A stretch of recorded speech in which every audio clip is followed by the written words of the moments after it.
مت اپنا دستے سوال دراز کرو کسی کے سامنے. جو شخص ہاتھ پھیلاتا ہے مانگنے کے لیے وہ اپنی عزت نفس کو ہتھیلی پر رکھ کر آپ کے سامنے پیش کر رہا ہے اور آپ ٹھوکر مار دیتے ہیں اس کی عزت نفس. مانگو اللہ سے. اللہ کسی کے دل میں ڈالے تمہاری ضرورت پوری کر سکتا ہے بغیر اس کے کہ تم کسی کے سامنے دستے سوال دراز کرو. تو سخت مسمت ہے اور خاص طور پر بیگری جو ایک انسٹیٹیوشن بن گیا ہے، ایک پیشہ بن گیا ہے، وہ تو اسلام کی تعلیمات کے منافی ہے. اور جس طرح کی ہم خیرات بانٹتے ہیں، 5 روپے کا نوٹ دے رہے ہیں مانگنے والوں کو مسجدوں کے باہر، سمجھ رہے ہیں ہم نے حاتم طائی کی خبر کو لات مار دی، حالانکہ حقیقت میں آپ انسٹیٹیوشن آف بیگری کو سپورٹ کر رہے ہیں. کسی ایک کو لے لو، آؤ چلو مجھے اپنا گھر دکھاؤ، مجھے بتاؤ تم واقعی اس قابل ہو یا نہیں ہو، اور پھر اس کی مدد کریں، لمسم کریں. پھر وہ 5 روپے نہیں ایسی دیں کہ وہ کچھ اپنے پاؤں پر کھڑا ہو سکے.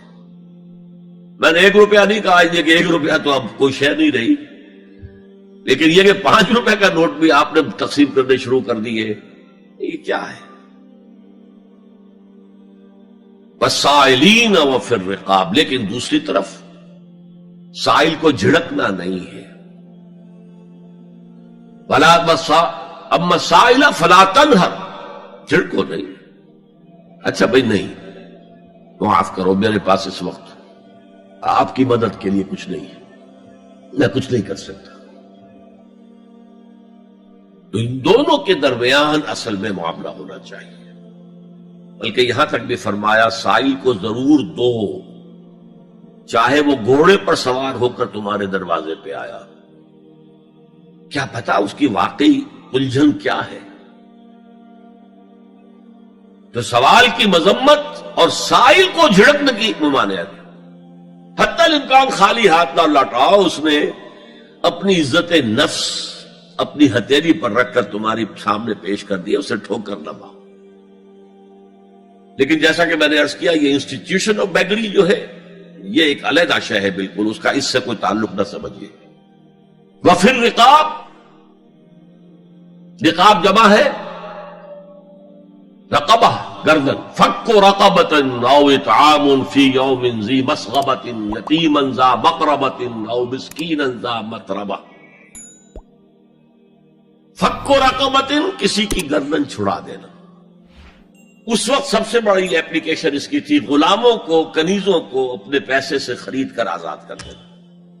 بہت بڑی نیکی، بہت بڑی نیکی.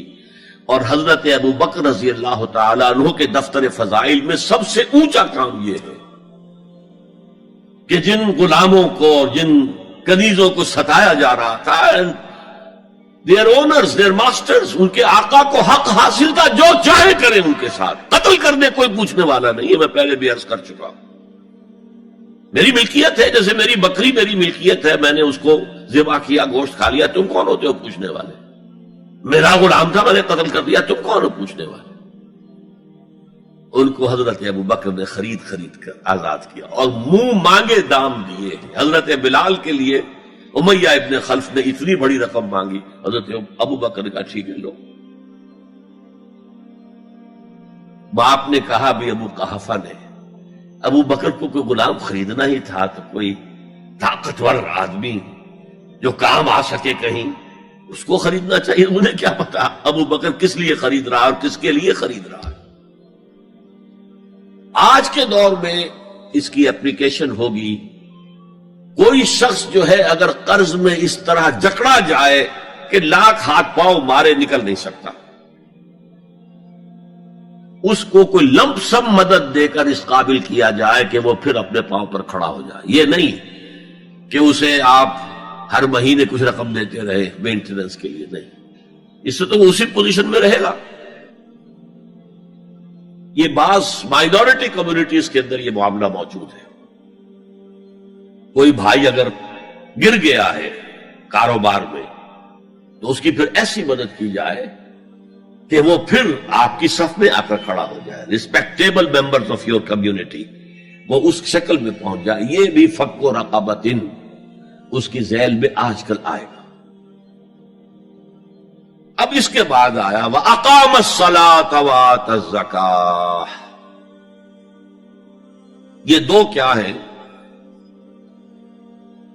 یہ عبادات کی شکل میں دو ستون ہیں جو ان دو چیزوں کو سپورٹ کرتے ہیں جو اب تک بیان ہوئی ہیں. ایمان کو تازہ رکھنے کے لیے نماز قائم کرو. ہر نماز ایمان کی تجدید ہے. اقیم الصلاۃ لذکری، نماز قائم کرو میری یاد کے لیے. اپنا عہد اللہ کے ساتھ تازہ کرو. ایاک نعبد و ایاک نستعین، اے اللہ ہم تیری ہی بندگی کرتے ہیں اور کرتے رہیں گے، تجھ ہی سے مدد مانگتے ہیں اور مانگتے رہیں گے. اپنے اس عہد بندگی کو تازہ کرو، ایمان کو تازہ کرو. الحمدللہ رب العالمین الرحمن الرحیم. ایمان باللہ تازہ ہوا نا. مالک یوم الدین، ایمان بالآخرہ تازہ ہو گیا نا. یہ ہے ایمان کو قائم رکھنے کے لیے، نیکی کی اس روح کو برقرار رکھنے کے لیے اللہ تعالی کی طرف سے یہ ستون ہے. الصلاۃ عماد الدین، دین کا ستون ہے یہ نماز. اس بحث میں اس کا مقصد کیا ہے وہ میں نے بیان کر دیا. بعد میں کیوں آ رہا ہے؟ یعنی کہ اصل شے ہے ایمان، اور ایمان کو سپورٹ کرنے والا ستون ہے نماز. عملی نیکی میں اصل شے ہے ہمدردی، ہمدردی میں مال خرچ کرنا، اور اس کے لیے ستون ہے زکوٰۃ. کم سے کم یہ 2.5% تو نکالو. بوتل کا کارک تو کھل جائے، پھر اور بھی دو، اور بھی دو، اور بھی دو. یہ تو obligatory ہے، یہ تو فرض ہے، یہ تو لازم ہے. لیکن مقصد کیا ہے؟ اس کو جو سمجھ لیا بس یہی زکوٰۃ ہی ہمارے ذمے میں ہے، وہ بڑے مغالطے میں. حضور نے فرمایا صلی اللہ علیہ وسلم، ان فی المال حقا سوى الزکوٰۃ. اے مسلمانوں یہ نہ سمجھنا کہ بس زکوٰۃ ادا کر دی تو تمہارے مال کا سارا حق ادا ہو گیا. ان فی المال حقا سوى الزکوٰۃ، تمہارے اموال میں حق ہے اللہ کا زکوٰۃ کے علاوہ بھی. اور پھر آپ نے یہ آیت پڑھی، وَآتَ الْمَالَ عَلَىٰ حُبِّهِ ذَوِي الْقُرْبَىٰ وَالْيَتَامَىٰ وَالْمَسَاكِينَ وَابْنَ السَّبِيلِ وَالسَّائِلِينَ وَفِي الرِّقَابِ وَأَقَامَ الصَّلَاةَ وَآتَ الزَّكَاةَ. یہاں آت الزکوٰۃ تو ہے ہی ہے، اس سے پہلے جو آ رہا ہے یہ سرپلس ہے، اس سے آگے کی بات ہے، یہ ایڈیشنل ہے. اسی لیے جب انفقوا انفقوا انفقوا انفقوا انفقوا کی جو تکرار ہوتی ہے قرآن مجید میں، تو ایک جگہ پھر سوال کیا صحابہ نے کتنا خرچ کرے حضور؟ فرمایا قل العفو، کہہ دو جو بھی ضرورت سے زائد دے ڈالو. Don't accumulate, don't retain any thing.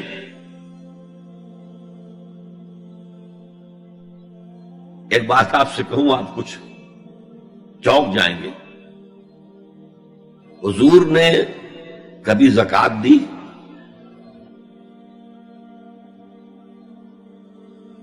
کبھی نصاب کے بقدر پیسہ آپ کے پاس جمع ہوا کہ آپ پر زکوٰۃ واجب ہوتی؟ کیسی عجیب بات ہے. ارکان دین میں سے ایک رکن سرے سے غائب. کبھی آپ نے مال رکھا ہی نہیں. حضور کا اسوہ ہم جانتے ہیں، مسواک کر لی ہے، پانچے جو ہے ٹخنے سے اوپر کر لیے ہیں، یہ اسوہ ہے. ہاں ہے، یہ بھی ہے، ٹھیک ہے، سنت ہے. اسوہ تو یہ ہے. اور صرف آپ کا نہیں، جنہیں ہم کہتے ہیں فقراء صحابہ، ابو ہریرہ، ابو ذر، سلمان فارسی، علی رضی اللہ تعالی عنہ اجمعین، یہ فقراء صحابہ میں سے تھے. کبھی کچھ نہیں رکھا اپنے پاس. میں نے بتایا تھا آپ کو شاید کہ حضرت علی کی جب شادی ہو رہی تھی حضرت فاطمہ سے کوئی مکان تھا ہی نہیں، کہاں لے کے جائیں. ایک انصاری نے ایک حجرہ دیا ہے اپنے مکان کا، اس میں حضرت فاطمہ ودا ہو کر گئی. He didn't have any home. ابو ذر وہ تو دوسری انتہا کو چلے گئے تھے. قانون یہی ہے، حلال سے کماؤ، اگر ایک حد سے آگے بڑھ جائے تو زکات دے دو، باقی تمہارے اختیار میں ہے، دینا چاہو دو، نہ دینا چاہو رکھو اپنے پاس. قانون اس سے زیادہ آپ کو پابند نہیں کرے گا. کبھی بھی آپ نے جبر نہیں کیا، ایمرجنسی میں بھی جبر نہیں کیا. ایک واقعہ آتا ہے کہ حضور کو کئی وقت کا فاقہ تھا. تھوڑی دیر کے بعد حضرت ابو بکر آئے، آپ نے چہرے سے پہچان لیا کہ فاقے سے. پھر حضرت عمر آئے، پہچان لیا کہ فاقے سے. شاید حضور خود اپنے لیے نہ اٹھتے نہ جاتے، اپنے دونوں ساتھیوں کو لے کر ایک انصاری کے باغ میں پہنچ گئے. انصاری کی عید ہو گئی، فوراً لا کر اس نے کچھ کھجوریں کچھ انگوروں کے گوشے رکھے. اس کے بعد وہ دوڑا چھری لے کر کسی جانور کو ذبح کرنے کے لیے. یہ ساری تفصیلیں میں کیا بتا رہا ہوں. نال یہ نہیں تھا کہ مدینے میں سبھی فاقے سے تھے، موجود تھے جن کے پاس مال تھا، لیکن جبرن آپ نے کسی سے کچھ نہیں لیا. جب وہ چھری لے کر چلا، فرمایا دیکھنا کسی دودھ والے جانور کو نہ ذبح کرنا. بہرحال کچھ دیر کے بعد وہ گوشت پکا کر لایا، روٹیاں رکھی.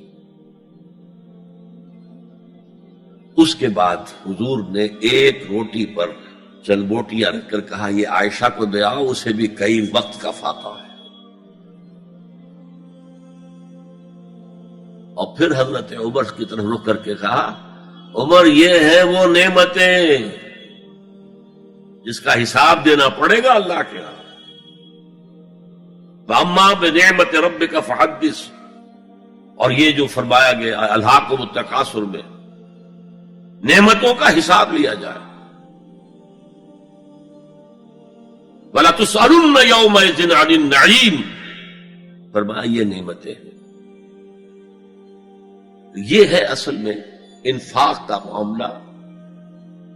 آپ کے اس پر چھوڑ دیا گیا ہے. جتنا بھی آپ میں جذبہ ہے، جتنا بھی آخرت کا یقین ہے، اتنا ہی آپ پسند کریں گے کہ آخرت کے بینک میں جمع کرائیں، یہاں کے بینکوں میں کیوں جمع کرائیں. یہاں کتنا دے دیں گے آپ کو؟ 10%، 20%. وہاں 700% ملتا ہے. 700% نہیں، 7,000، 700 گنا. Why to keep it in these banks؟